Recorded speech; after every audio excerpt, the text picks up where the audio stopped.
nos acompanha no programa Razões da Fé deste domingo pela Rádio Miriam Caravaggio 95.7 FM, nesse primeiro horário das 7 às 8 da manhã, também com reprise das 10 às 11 da noite, com reprodução também no Spotify da Rádio Miriam Caravaggio a partir das 9 horas da manhã, e no Facebook e YouTube da Diocese de Caxias do Sul, aos domingos às 8h30 da noite, e nas segundas-feiras também pela TV Serra, canal 526 da NET.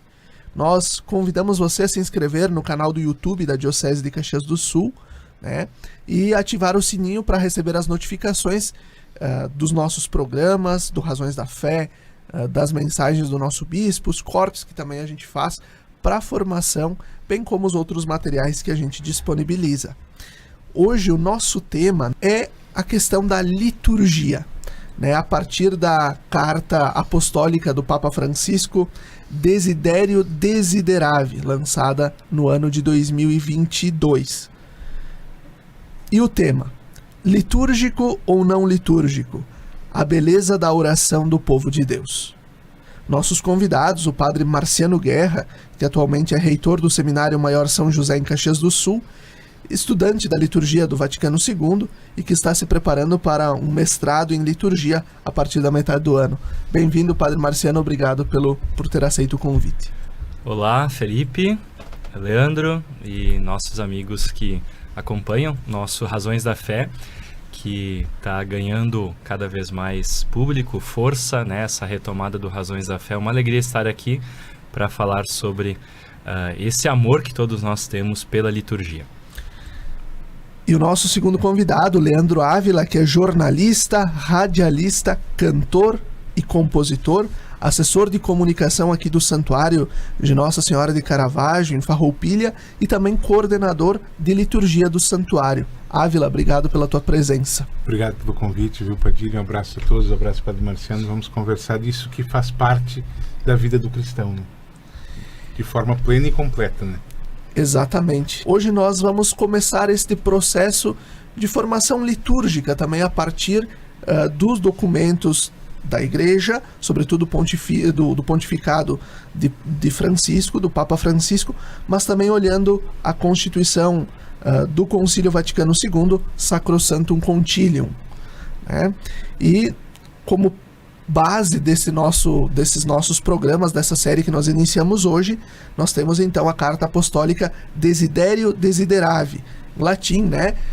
Que vem então desejei ardentemente, que nos recorda então Jesus na ceia, onde ele vai dizer que ele desejou ardentemente viver e ter a ceia com os seus, partilhar, né, instituir a Eucaristia e ter a ceia com os seus discípulos. Padre Marciano, contextualizando já o tema, o que a Igreja entende por liturgia e como ela foi aperfeiçoada na vida da Igreja ao longo dos séculos? Essa palavra liturgia, né, ela vem de outras duas palavras, né, que significa então povo, laos, povo, ergon, trabalho, ação, ofício. Por isso, essa palavra grega, ela no primeiro momento não está ligada estritamente ao cristianismo, mas ela significa ação do povo, ou ação em vista do povo, ou para o povo. Então, em termos assim anteriores ao cristianismo, mesmo no contexto do Império Romano, eram ações realizadas em vista do povo, inclusive se chamavam liturgias, momentos ou solenes ou obras que se faziam em favor... A construção de uma ponte, por exemplo, era um ato litúrgico. Por exemplo, ou uma estrada ou coisa do gênero, né? Em contexto cristão, é claro que a gente vai ter a assimilação desse termo e a compreensão desse termo também a partir da tradição judaica, né? O que é a liturgia em termos cristãos? É também ação do povo, celebração do povo, essa segunda palavra ligada à liturgia, celebrar, tornar significativo, tornar célebre, tornar importante. E humanamente nós gostamos de fazer ou realizar liturgias, né? Se a gente for pensar, cada um na sua casa tem as suas liturgias, no sentido simples, né? As suas ações que são significativas, que dão sentido para o fazer.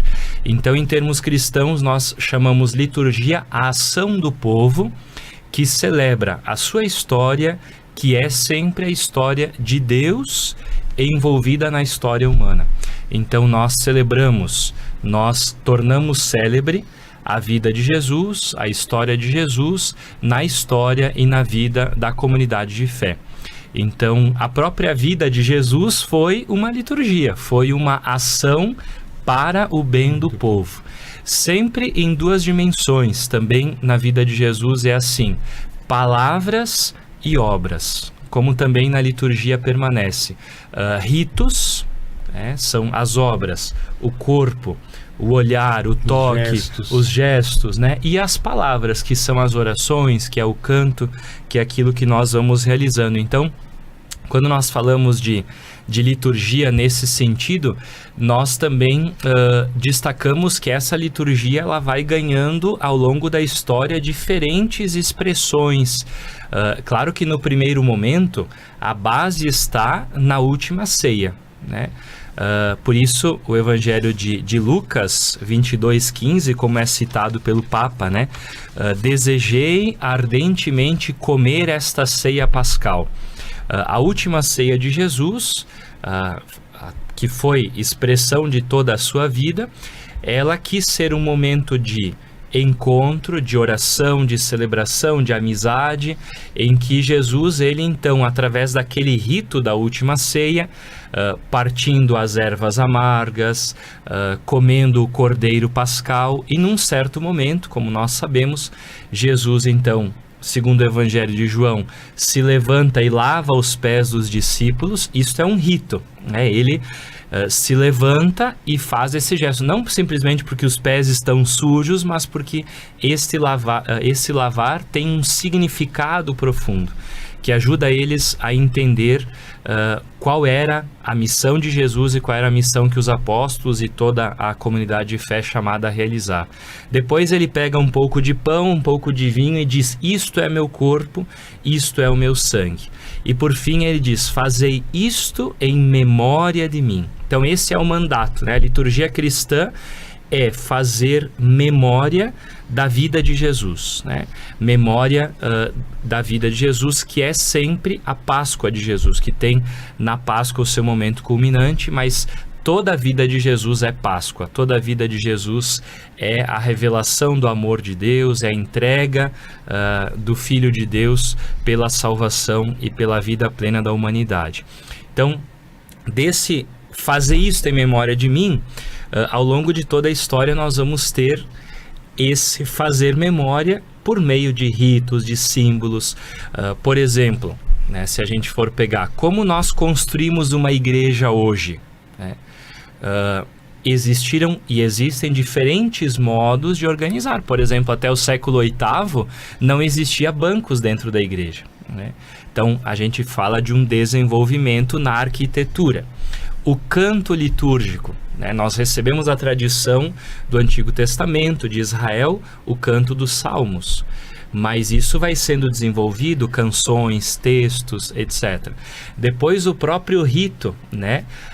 Por exemplo, durante a missa, nós temos procissões. A procissão de entrada, a procissão das oferendas, a procissão da comunhão. Há um desenvolvimento. Então, ao longo desses 2000 anos, isso é muito importante, há uma riqueza de ritos, de formas, de símbolos que vai sendo desenvolvida. Então, a gente chega até o século XX, né, com diferentes expressões. Uma visão diferente também da própria liturgia, né? Exatamente. Inclusive com algumas situações que elas foram, a gente diria, talvez menos boas.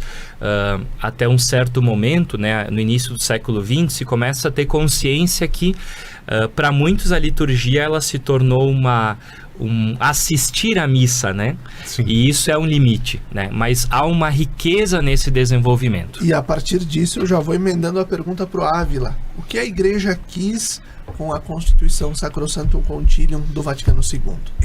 Eu acredito que é um dos momentos mais bonitos da igreja. Porque a gente tinha até grande parte, Padre Marciano vai poder me concordar ou não comigo, mas uma igreja muito voltada ao próprio clero. Sim. E falando como leigo, a gente tem no Concílio Vaticano II uma abertura muito grande aos ministérios leigos. A gente tem uma construção na história, e essa construção segue até o Concílio Vaticano II, né, de coisas que estão sendo realizadas. Eu gosto muito de estudar música litúrgica, e a gente vê lá, primeiro a constituir músicas e organizar um rito foi Santo Ambrósio, que às vezes a gente nem cita tanto ele. Chega um ponto em que a gente está tão perdido, cada um está criando as suas músicas, cantando o que quer, que o Papa Gregório diz, não, gente, não pode mais ser assim, a gente tem que criar, e ele cria uma norma. Chega no Concílio Vaticano II, a gente vê essa norma não ser esquecida, mas se expandir para que os leigos possam novamente retomar a sua ação junto à liturgia.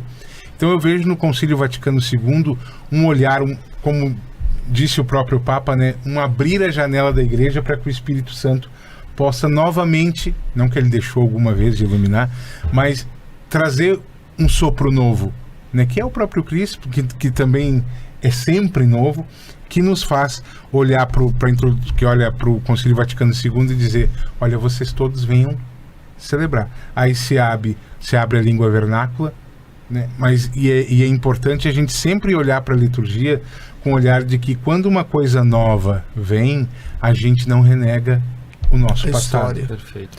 Né? Ao contrário, esse processo do Vaticano II, a partir do movimento litúrgico, ali depois do ano 1900, é uma retomada das fontes da antiguidade, né? Quando começa e o Desiderável fala muito disso. Perfeito.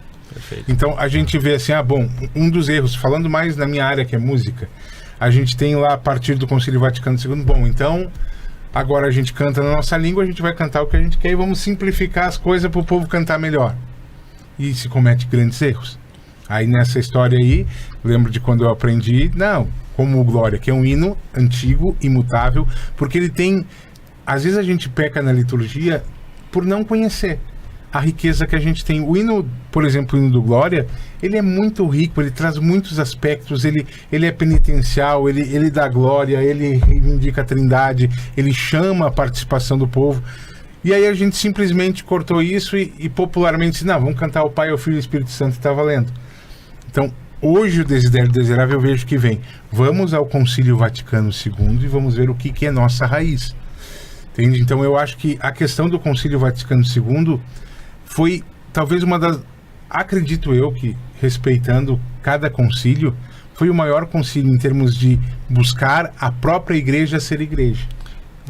A gente diz que é o maior evento eclesial no século XX, talvez retomando um pouquinho para quem nos acompanha, né? O concílio foi entre os anos de 62 a 65 e havia toda uma série de movimentos dentro da igreja extremamente amplos na Bíblia, na liturgia, nos estudos diversos e também um apelo de toda a igreja em todo o mundo, né? E o Papa João XXIII então diz assim, vamos nos voltar para nossa identidade como igreja. O adornamento. Exatamente. Vamos nos voltar para nossa identidade como igreja, mas também, e a primeira ação foi a reforma, a Sacrosanctum Concilium, que pede então a reforma de todo o rito romano, e através desse pedido, então, a reforma do missal. Então, para quem tem mais cabelo branco que nos acompanha, né, talvez as coisas mais exteriores estão na missa que era celebrada em língua latina.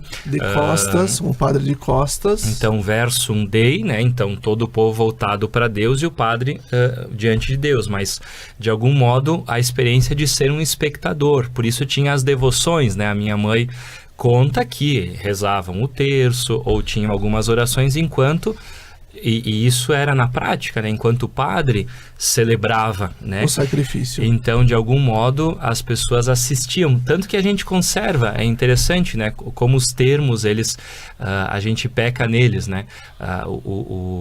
Todos nós celebramos a Eucaristia, não é Sim. o padre que celebra, né?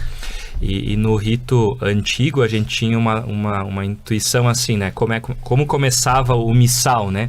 O padre sobe ao altar, né? E no ritual pós o concílio de 1970 diz reunido o povo. Então Começa pelo povo que se reúne em E assembleia. no Vaticano II, a própria compreensão de igreja enquanto povo de Deus, né? E nisso a gente retorna também ao início da igreja, a igreja primitiva que se reunia para celebrar, né? Exato. Na verdade, há um grande retorno, né, para a nossa essência. E o concílio procura, na liturgia, retomar o sentido teológico daquilo que é realizado, né? Porque a gente tem coisas muito externas. O modo de eu receber a comunhão, por exemplo, né? Qual é o sentido teológico do meu corpo, do meu gestual? Quando eu estendo as minhas mãos, quando eu digo amém, né? Sim. Qual é o sentido que o meu corpo está dando para aquela ação? Então, isso que o concílio procura trazer, sobretudo numa palavra que ela é muito importante, que é a ritualidade, a beleza do rito, né? E de eu me sentir parte com o meu corpo, com a minha voz, com tudo, de uma comunidade de fé, né? Não sou simplesmente eu que sonho de noite, né? E digo assim, amanhã eu vou me deitar num certo momento porque eu acho que expressa melhor. Não, eu pertenço a uma comunidade e o que eu realizo tem um sentido profundo, espiritual, ritual, simbólico. O concílio procura fazer essa retomada. Eu não estou assistindo a algo que... né, estou participando. É uma ação do povo, a participação ativa, por isso, plena. Liturgia, né? Exatamente. E assim nós vamos concluindo o primeiro bloco do nosso programa Razões da Fé deste domingo. Fique conosco.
A Ecofar trabalha para deixar nossa farroupilha limpa e bonita.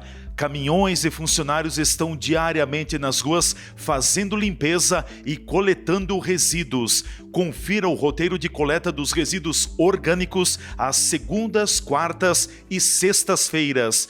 Bairros Bela Vista, Belvedere, Loteamento São João, Loteamento Lindóia, Farrapos, Vicentina, São Luís, Monte Pascoal 1 e 2, Industrial 1 e 2, América, São Miguel, Nova Milano, Alvorada, São José, São Francisco, Loteamento Vitória, Monte Verde, Santo Antônio, Bairro 1º de Maio, Imigrante e Loteamento Milanês. A coleta orgânica acontece todos os dias da semana no centro da cidade e no bairro Planalto. Acondicione corretamente os resíduos orgânicos e coloque no local de coleta somente no dia em que a equipe realizar o roteiro. Ecofar, solução e responsabilidade, trabalhando por uma farroupilha melhor.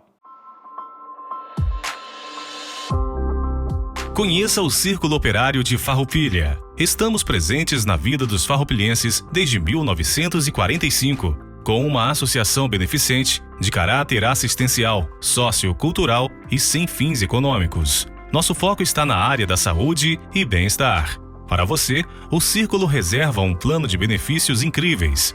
Descontos em médicos com clínicos gerais, cardiologistas, oftalmologistas, odontologistas, psicólogos e diversos outros especialistas. Nosso associado possui também desconto em laboratórios, clínicas, no comércio e nosso convênio com o Hospital Beneficente São Carlos. Sem falar nos preços incríveis na nossa farmácia, que conta também com o programa Aqui Tem Farmácia Popular. Além desses benefícios, o Círculo Operário, em sua sede, possui clínico geral, odontologista, e serviços farmacêuticos. Com tudo isso que oferecemos, chegou a sua vez de se associar ao Círculo Operário de Farroupilha. Venha nos conhecer mais de perto, pois aqui você tem um círculo completo de cuidados para você e sua família.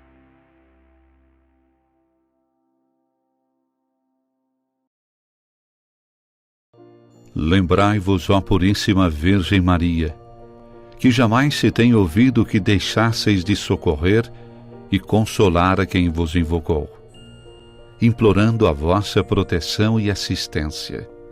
Assim, pois, animado com igual confiança, como a Mãe Amantíssima, ó Virgem das Virgens, a vós recorro, de vós me valho, gemendo sob o peso de meus pecados, humildemente me prostro a vossos pés.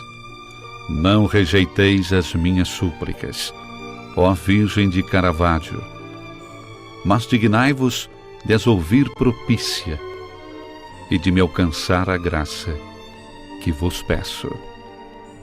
Amém.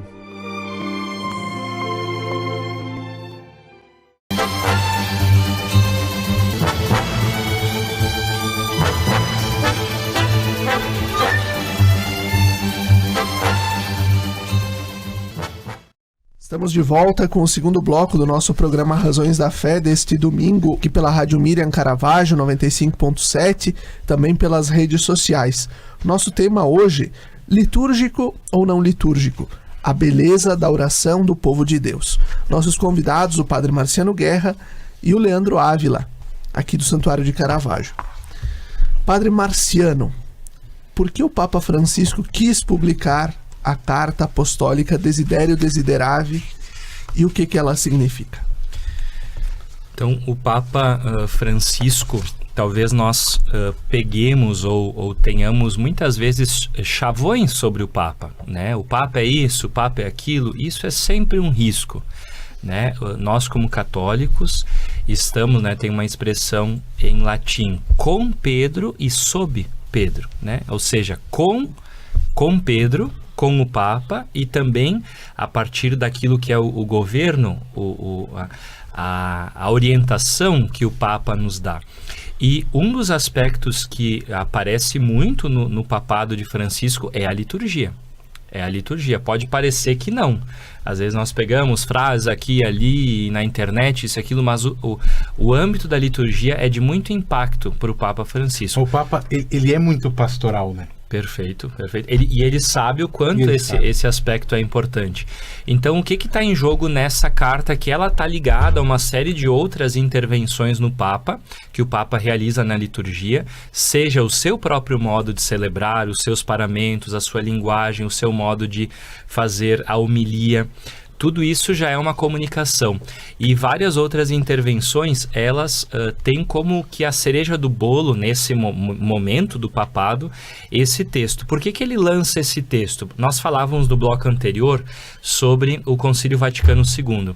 E o Concílio Vaticano II, ele tem duas grandes linhas. Uma é realizar a reforma da liturgia através de novos livros litúrgicos, de de uma reforma do rito romano, né? Então, através daquilo que nós chamamos o missal, que é o livro que contém a teologia e o rito de cada missa. Para o pessoal que nos acompanha, é o livro que está sobre lá o altar, onde o padre faz as orações, mas aquele livro não é do padre, é o livro que orienta e tem a espiritualidade e a teologia de toda a missa. E assim foi feito também com o casamento, com o batismo, com o ritual de bênçãos, com as celebrações de exéquias, tudo isso foi reformado. Mas o concílio não queria só reformar os ritos, tem uma segunda dimensão, que é a promoção da liturgia. Ou seja, a formação do povo, uma consciência do que nós celebramos, né? E isso é o foco dessa carta. O Papa escreve uma carta que é, na verdade, uma meditação, convidando todo o povo de Deus, seja quem preside a liturgia, os padres, os bispos, quem trabalha e serve a liturgia, cantores, leitores, ministros extraordinários da Sagrada Comunhão Eucarística e o povo em geral, para que possa compreender e se sentir cada vez mais um povo que celebra. Então, o grande objetivo dessa carta tem a ver com, a gente diria assim, com a difusão dessa formação, desse conhecimento. Então a gente tem uma profundidade, mas que às vezes a gente não conhece, né? Então esse é o sentido. E o Papa usa, né, lá no número 27 em diante, a ideia de formação que ele retoma de um grande teólogo chamado Romano Guardini, porque talvez quem nos acompanha pode pensar assim: como que eu me formo? Quem serve em primeiro lugar? Nós padres, cantores, pessoas que servem. Como que eu me formo? Como que é essa formação para a liturgia? Pensemos o seguinte: quando os discípulos tiveram a experiência com Jesus ressuscitado, não é simplesmente uma informação. Jesus ressuscitou. Jesus é o Senhor da minha vida. Eu amo a Deus, eu amo os irmãos. Não basta só uma informação. O processo de formação, de configuração da nossa vida a Cristo, que é isso que acontece a partir do batismo, em todo o nosso caminho, é um processo que passa pelo conhecimento. Então é uma formação do nosso conhecer, mas não pode ser só intelecto. Se fosse assim, a gente leria um livro e estaria todo mundo salvo. A gente leria o Evangelho uma vez, a gente estudaria e seria suficiente. Nós sabemos que não é. Por isso é a formação pelo intelecto, mas é também a formação pela participação na celebração litúrgica. Então nós nos formamos, segundo o Papa, e ele quer, através desse texto, firmar isso. A formação do povo de Deus passa para que a gente tenha momentos de estudo, momentos de formação, que a gente também tire o capricho de ler, depois a gente pode dar algumas dicas, né? De ler textos, subsídios à própria ler, estudar, fazer formação, participar da formação na paróquia, provocar, né, também, porque às vezes nas paróquias a gente não tem esses espaços de formação, mas também a própria celebração, ela é formativa. A vivência é formativa. O Leandro dizia antes sobre o hino do Glória.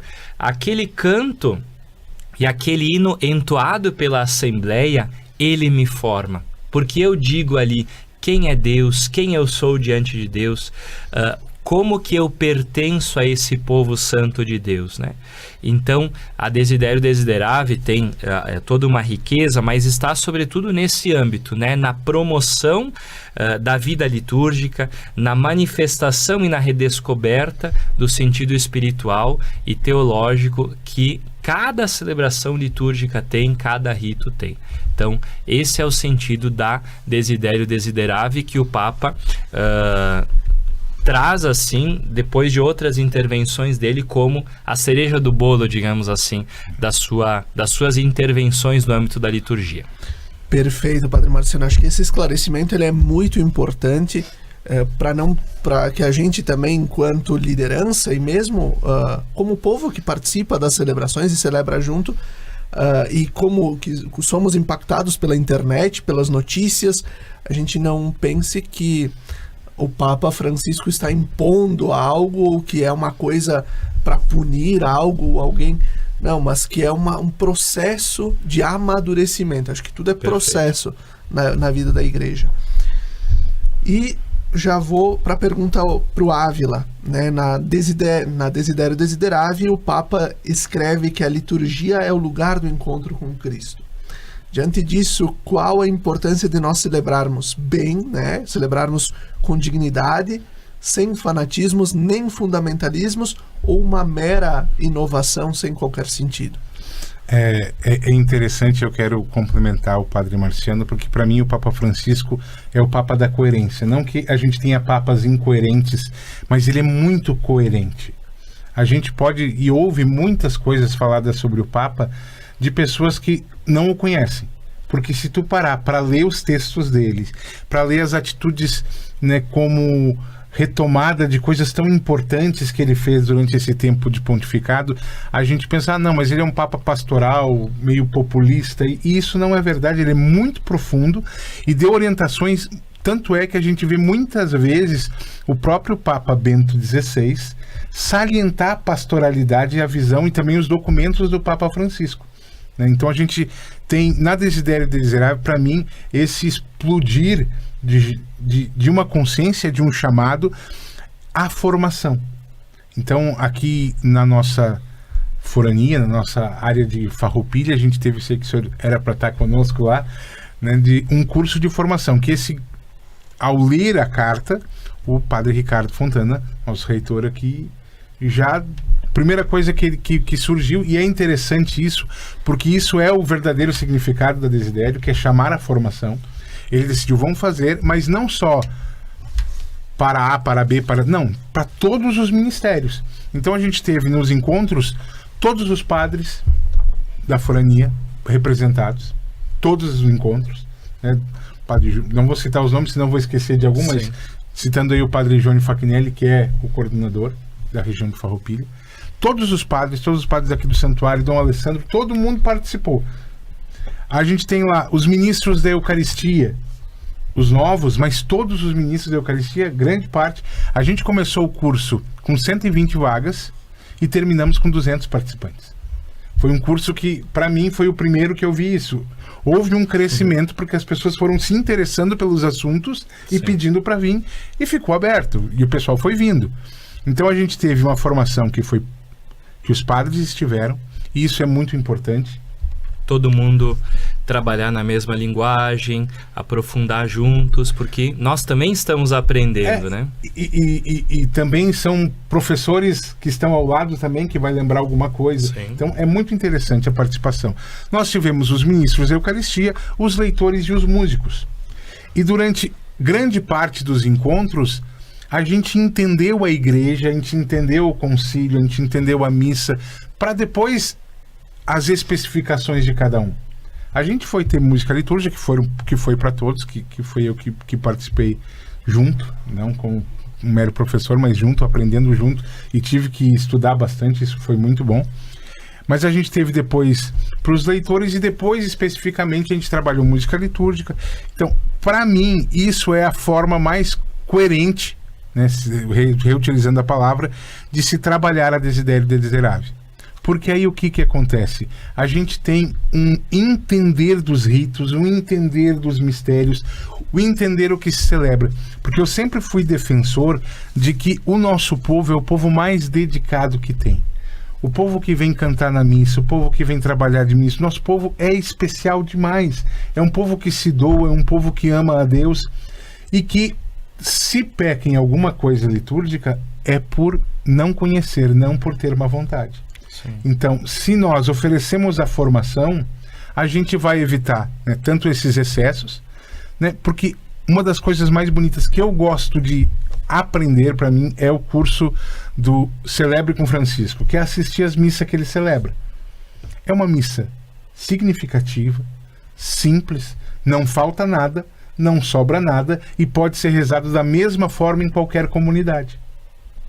E isso, para mim, é o grande acontecer do Francisco. A gente vê ali, mas como a gente vai usar as cores da liturgia? Olha lá para o Francisco, tu vai ver que a toalhinha é branca, tá na casula, entende? Então tu vê que as cores estão ali, e tudo é muito simples. A questão, a gente falava do uso do sino, né, que liturgicamente ele era usado para anunciar, na época que se rezava em latim, a consagração. Hoje em dia ele não teria mais função, mas lá ele é colocado de forma muito singela. E assim outras ações litúrgicas que acontecem nas missas com o Papa Francisco. Eu lembro que antigamente a gente tinha uma situação grande quanto à questão do vamos rezar, como se chamava, ação de graças. Sim. Não existe uma ação de graças por toda a missa, ação de graça. Mas nas missas do Francisco, tu vê o canto de pós-comunhão, que ele entra, porque esse silêncio é do sacerdote, ele entra no silêncio e sai no silêncio, e quem vai falar é o Papa. Então, todos esses atos do Desidério Desiderável estão na vida de Francisco, e por isso é tão forte. né? Perfeito. E uma coisa que eu queria salientar, já encerrando essa parte, Padilha, é a questão do desejei ardentemente. Isso para mim é uma das palavras mais fortes, uma das mais fortes que Jesus usa ao longo da sua vida. Porque a gente vê um belo diálogo interno no momento de assumir o cálice, né, o cálice da dor, o cálice do sofrimento. A gente vê Jesus questionado em algumas situações, mesmo lá diante de Lázaro, que ele chora como um amigo que perde o amigo, mas nessa hora o que ele desejou ardentemente era estar na Eucaristia, né? Não lembro de um outro momento em que Jesus tenha dito desejei ardentemente. E é um desejar estar com cada um de nós, né? O que o Papa diz, e nesse sentido, é de que esse desejo de Jesus, ele ecoa pela história, né? E cada um de nós, a gente não compra um lugar nesta mesa da Eucaristia, Papa né? salienta muito A isso, gente não conquista pelas nossas obras, porque a o gente dom é maior, bom, né? Mas é um dom, é o desejo de Jesus de estar conosco, ardentemente, né? E esse desejo ardente do seu coração. E por isso, por entender que o Papa Francisco também nos dá aulas de liturgia pela sua prática, né, e pela sua vivência, ele publicou também um motu próprio, um documento voltado muito às questões das missas em rito anterior ao Concílio Vaticano II. E essa pergunta ao Padre Marciano: o que foi o motu próprio Traditionis Custodes e o que, por meio desse e da Desiderio Desiderave, a Igreja quer superar? O que acontece é que, a partir da experiência do Concílio Vaticano II, nós tivemos diversos grupos que, de algum modo, reagiram, vamos dizer assim, negativamente a esse processo do concílio. Desde alguns anos posteriores ao concílio, lá pelos anos 70, 80. E alguns desses grupos, eles diziam assim: olha, o concílio e a reforma litúrgica, pegando como aspecto central aqui, deturpou ou é uma ruptura com a tradição. E por isso houve várias situações difíceis, algumas situações até de ruptura com a comunhão de fé na igreja, né? Que ainda acontecem. Então, havia toda uma preocupação, sobretudo de João Paulo II, Bento XVI, para que essas pessoas não se sentissem fora da igreja. E por isso, Bento XVI, sobretudo em 2007, ele autoriza que os padres possam rezar aquele rito anterior ao Concílio Vaticano II. A gente chama uma forma extraordinária do rito romano. Então, a missa celebrada em latim, com o padre então voltado, não de frente ou parte da Assembleia, mas nesse sentido voltado para o altar. E isso foi um desejo do João Paulo II e do Bento XVI de comunhão, de aproximar-se, de que essas pessoas que achavam que de algum modo houve uma deturpação da tradição litúrgica pudessem permanecer na comunhão. O que acontece é que o Papa Francisco fez uma consulta a todos os bispos do mundo e o que se percebeu, na verdade, é que esses grupos, eles estavam realizando o contrário daquilo que era o desejo de Bento XVI, que era gerar a comunhão. Na verdade, eles estavam gerando uma negação da comunhão da igreja, porque eles se firmavam como os únicos que estavam fazendo a liturgia certa. Alguns dizem até umas expressões que são verdadeiras absurdos, né? A liturgia de sempre, por exemplo, né? E isso o Papa, então, em 2021, a partir dessa consulta, publica Traditionis Custodes, né? Quer dizer, cuidar da tradição, para dizer que o rito romano só tem uma forma. Isso é a grande tradição da igreja. Nós não podemos ter, por exemplo, né, vamos dizer que aqui no Santuário de Caravaggio a gente tivesse a missa das 8 é celebrada numa forma e a missa das 10 é de outra forma, com outros textos bíblicos, com outro jeito de rezar. Nós vamos ter que mexer no altar. Não, existe uma única forma do rito romano. Então, todos os padres ordenados a partir daí não estão autorizados a a essa missa, e o bispo diocesano é que legisla, porque de fato pode ter em algum lugar um grupo que se identifica com esse modo. Então o bispo, particularidade, o bispo vai nomear, então isto sim, mas não que eu, Padre Marciano, agora vou chegar numa paróquia e vou dizer, eu gosto, tem 4, 5 pessoas que gostam, e a missa das 11 da manhã de domingo não será mais na forma ordinária. Então, esse texto, ele foi bastante aplaudido pelos bispos em todo o mundo e pelos liturgistas, sobretudo por aqueles que trabalham em liturgia nas escolas de liturgia da igreja, porque ele volta àquilo que é a nossa grande tradição desde o século XVI, que é termos um único rito, no caso da Igreja do Ocidente, né, o rito latino. Tem outros ritos, mas a maior parte das igrejas, mas não termos, vamos dizer assim, como eu falei, né? Nós temos uma mesma paróquia, nós estarmos celebrando o segundo domingo da Páscoa, na missa das 8, e na missa das 11 nós estamos celebrando outra liturgia no sentido de textos bíblicos, orações. Então, esse motu próprio, ele vem com esse impacto bem importante e querendo superar o conflito. Acho que isso é importante, né? E expressar sempre a linguagem de unidade da igreja. Exatamente. Que não pode ser quebrada. E assim nós vamos concluindo o segundo bloco do nosso programa Razões da Fé. Fique com a gente.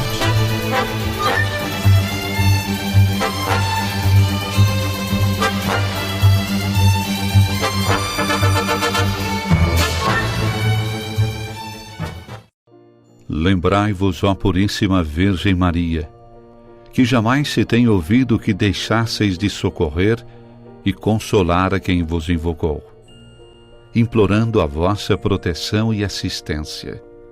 Assim, pois, animado com igual confiança, como a Mãe Amantíssima, ó Virgem das Virgens, a vós recorro, de vós me valho, gemendo sob o peso de meus pecados, humildemente me prostro a vossos pés. Não rejeiteis as minhas súplicas, ó Virgem de Caravaggio, mas dignai-vos de as ouvir propícia e de me alcançar a graça que vos peço. Amém.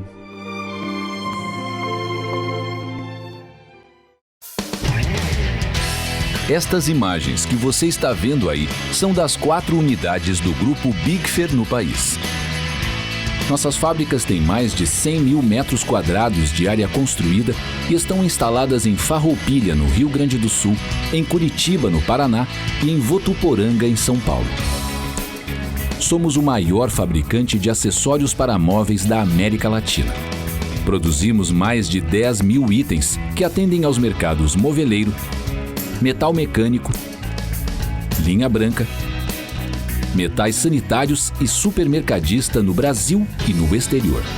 Temos frota própria, o que agiliza a entrega dos produtos de nosso catálogo para clientes de todo o território nacional. Estamos andando no caminho certo.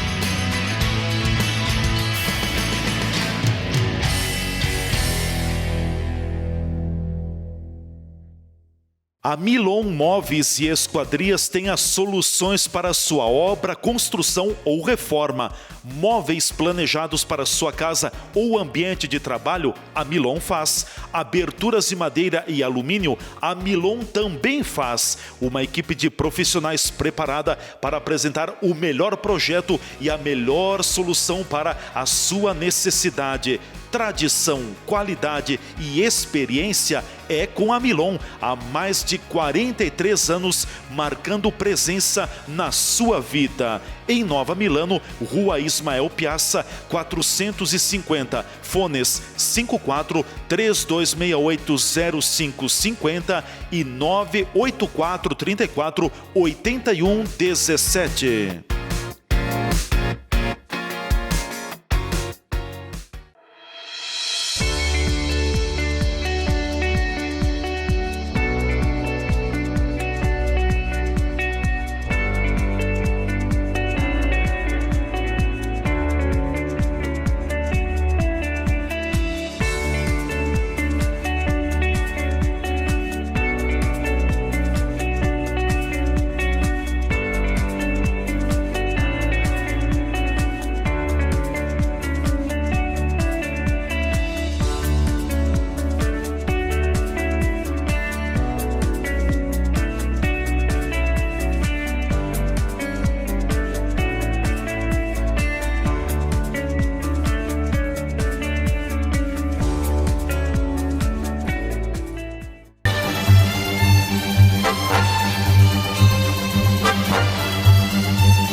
Estamos de volta com o terceiro bloco do nosso programa Razões da Fé deste domingo.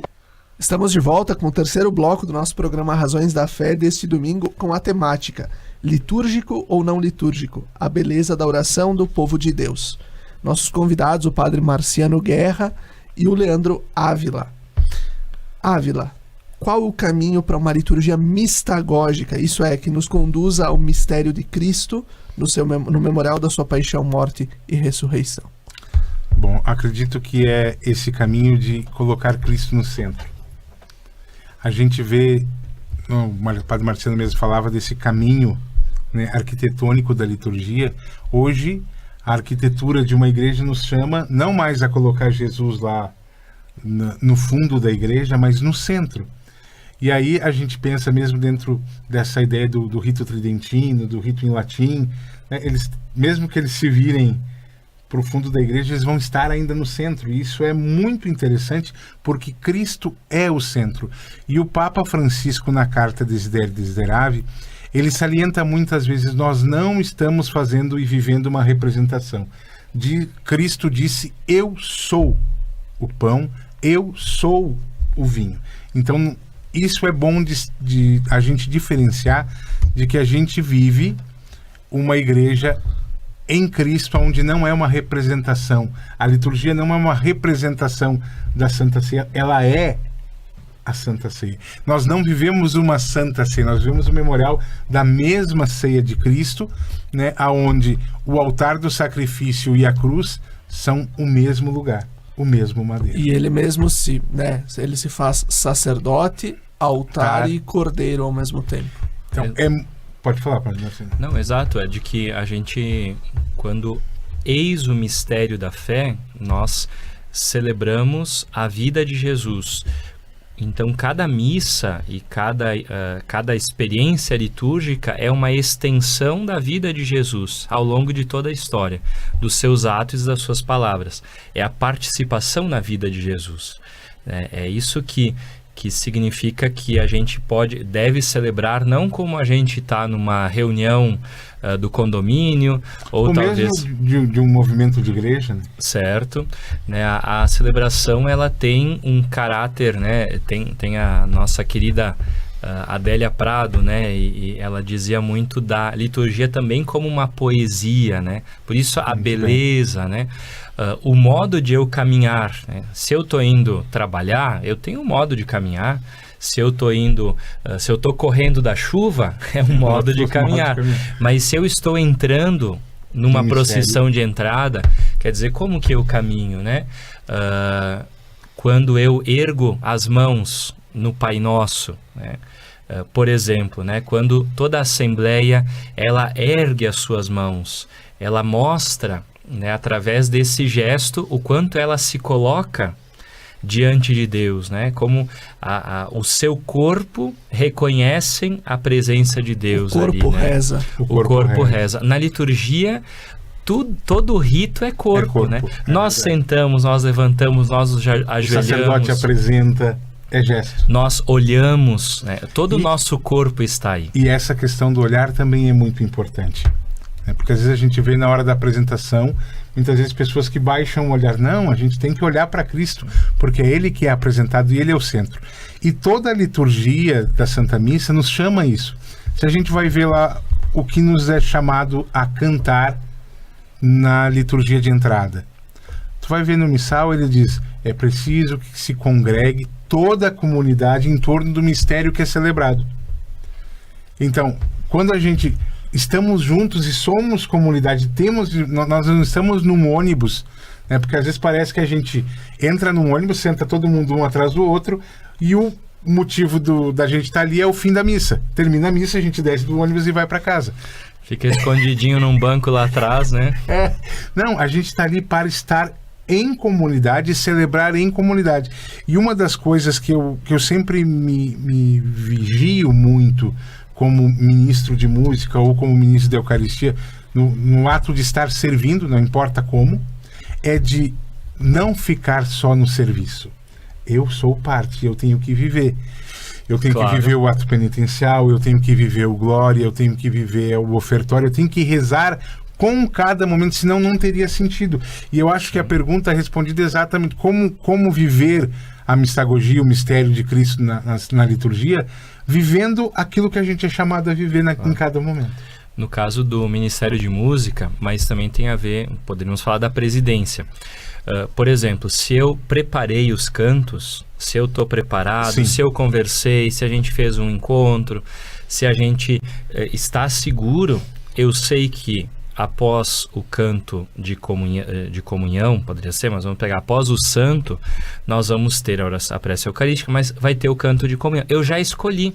Sim. Eu não vou ficar ali passando o livro, decidindo na hora, me comunicando com os meus colegas. Tendo folha que vai... Uma das coisas então, que eu estou acompanhando a prece eucarística. Eu estou rezando, eu não estou preocupado com o que eu tenho que fazer depois. Como eu estou ouvindo as leituras, eu não posso estar preocupado com a homilia que eu não preparei, né? Que pode Sim. acontecer eventualmente também.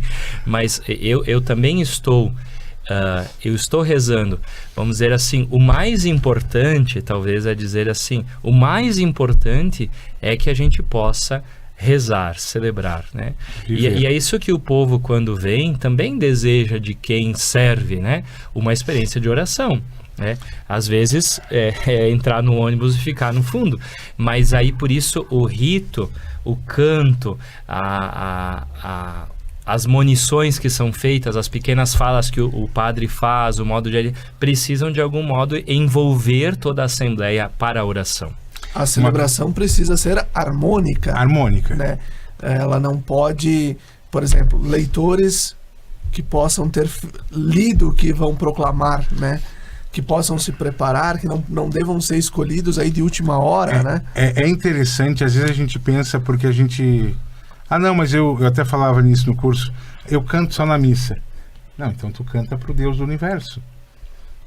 E isso é cuidados da preparação, que nem... Eu trabalhei muito isso no curso também, de que é a questão, o ministro de música, mas não só ele, qualquer um dos ministros, leitores, o sacerdote, nós somos ministros do gesto, nós somos ministros do canto, da fala e do silêncio. Então, é muito interessante que a definição de som e a definição de ruído. Por exemplo, quando a gente se canta, a gente tem... A música é a produção de sons de forma harmônica com espaços de silêncio. Isso é música. Um som ininterrupto, ele é ruído. Então, a gente, como ministro de música, a gente é ministro do som, do belo, mas também do silêncio. E quando a gente está conversando ali na hora da missa, afinando o instrumento segundos antes da missa, ou o ministro da Eucaristia lá atrás do padre conversando um com o outro, até com uma risadinha, isso produz ruído. Sim. Isso é ruído, porque atrapalha a Assembleia de bem viver o silêncio, de bem viver a profundidade do mistério. Então, todos nós, principalmente quem é ministro de algo, ou mesmo o sacerdote que está presidindo, se nós não estamos vivendo bem a oração, a gente produz ruídos que atrapalham a celebração.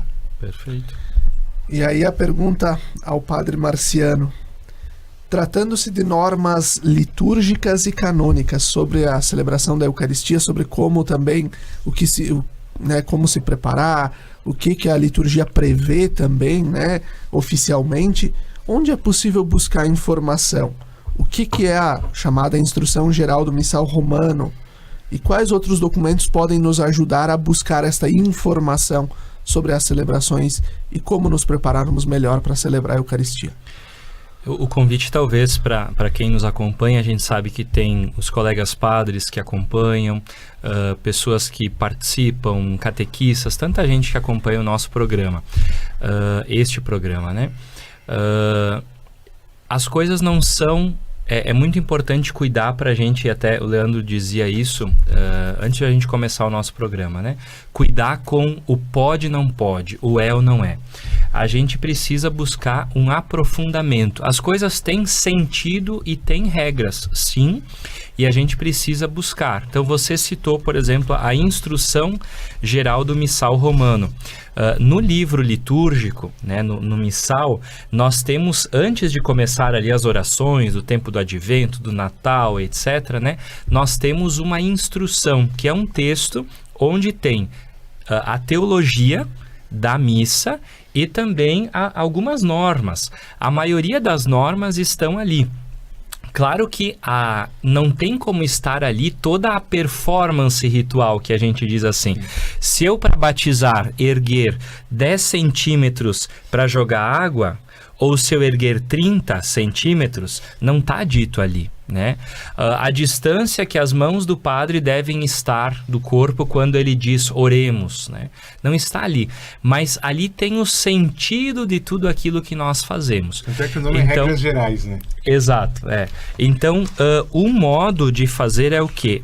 Buscar, né? Claro, se alguém disser hoje, quem nos acompanha, começo por aonde? Gostei do programa, me senti... Quero estudar um pouquinho. Então, a Desidério Desiderável é um bom começo. É um ótimo começo, então pode-se pegar na internet, no site do Vaticano, pode-se comprar, é baratinho também. Depois, Instrução Geral do Missal Romano. É esse texto que está no início do missal. Ali tem muitas informações, textos, o sentido, por exemplo, né? A gente, às vezes, reza a oração eucarística, que tem o prefácio, o santo, depois a invocação do Espírito Santo, o memorial, né? Na noite em que ia ser entregue. Tem ali a explicação da profundidade desse texto. Então, acho que daria para começar por aí. É uma boa indicação. Depois, claro, para quem gosta mais, vai buscando, com certeza a gente sabe que tem coisas na internet também, muita coisa boa na internet. Sempre cuidar para que não seja aquele pode e não pode, ou as pessoas iluminadas que descobriram não sei o que, e aí jogam fora tudo que foi feito porque elas descobriram a grande informação. A gente falou antes sobre o Pai Nosso, né? Então agora circula essa informação, talvez quem nos acompanhe, de que não se ergue as mãos na hora do Pai Nosso, que isso é um gesto exclusivamente do presidente da celebração. Não é deste modo, né? Não é desse modo. A Assembleia, quem participa, também eleva as mãos. O gesto acompanha o corpo, né?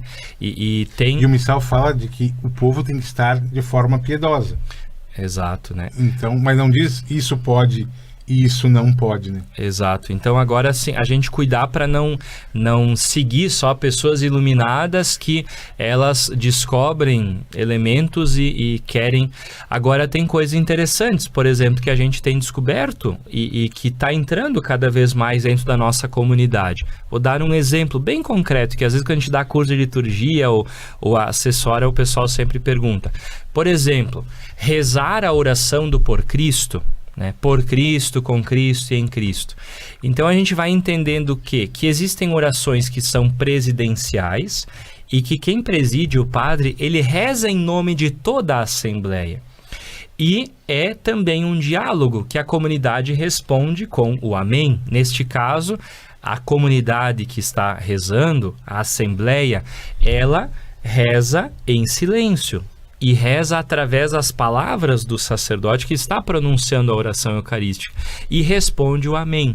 Então existem normas, não é que não existe, não, existe a normativa, né? Mas é interessante, né, padre? Desculpa ali. Sim. Mas essa questão do entender que não é simplesmente pode por não pode, ou não pode Sim. porque pode. Não. Quando pode ou quando vai ter escrito por que a gente tem que viver e vai ser um aprofundar-se no sentido daquele momento. Não simplesmente um pode por não pode. Aí a gente cai num risco muito grave. Sim. De botar... Do legalismo. Né? Do rubricismo. E que sempre se chama. A caridade é superior à lei. A gente vê às vezes a arrogância nisso, né? Porque aí eu posso... Agora eu faço certo... E de repente aquelas pessoas de fé que sustentam a sua vida com a Eucaristia e que talvez nos gestos litúrgicos ou no modo de se colocar, pode ser que cometam algum, nesse sentido, façam não exatamente aquilo que a teologia daquele rito expressa, mas a gente tem que ir com calma, é muito importante. Por exemplo, né, a gente sabe que as flores de plástico, sim, elas não são... melhor expressão da vida que é celebrada na Eucaristia. E da verdade que é celebrada. E da verdade do sinal. Agora, eu chegar de um dia para a noite e colocar fogo em todas as flores de plástico que estão na igreja... Pecamos na caridade.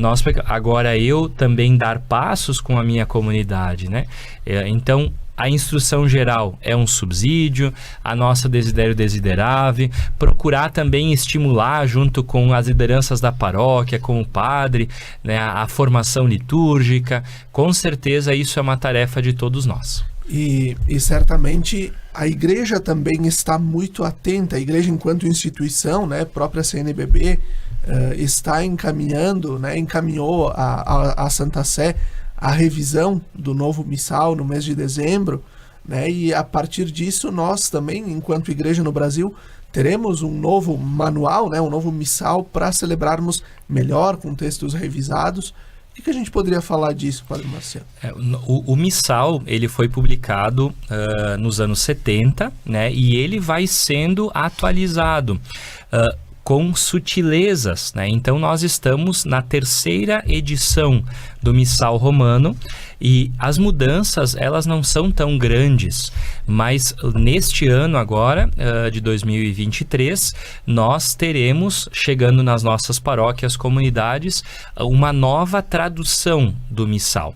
Vou dar um exemplo, né? O Papa João Paulo II, ele foi canonizado após esse período. Então, as orações para nós podermos celebrar João Paulo II vão entrar nesta nova tradução que não estava antes. Então, é uma atualização de alguns aspectos, até formais, exteriores, algumas palavras que mudam.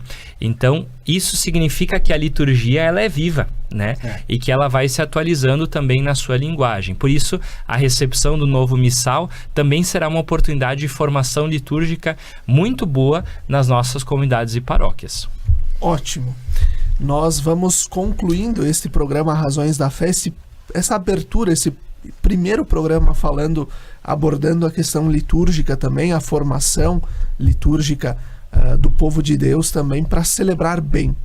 Ao passo que agradecemos ao Padre Marciano pela presença, o Leandro Ávila aqui do Santuário de Caravaggio pela ajuda de sempre, pela sinodalidade no trabalho que a gente tem também na comunicação, ao Emanuel Rodrigues, nosso seminarista que nos ajuda com a gravação do podcast, ao Paulinho da técnica da Rádio Miriam Caravaggio. Até o próximo domingo, fiquemos bem.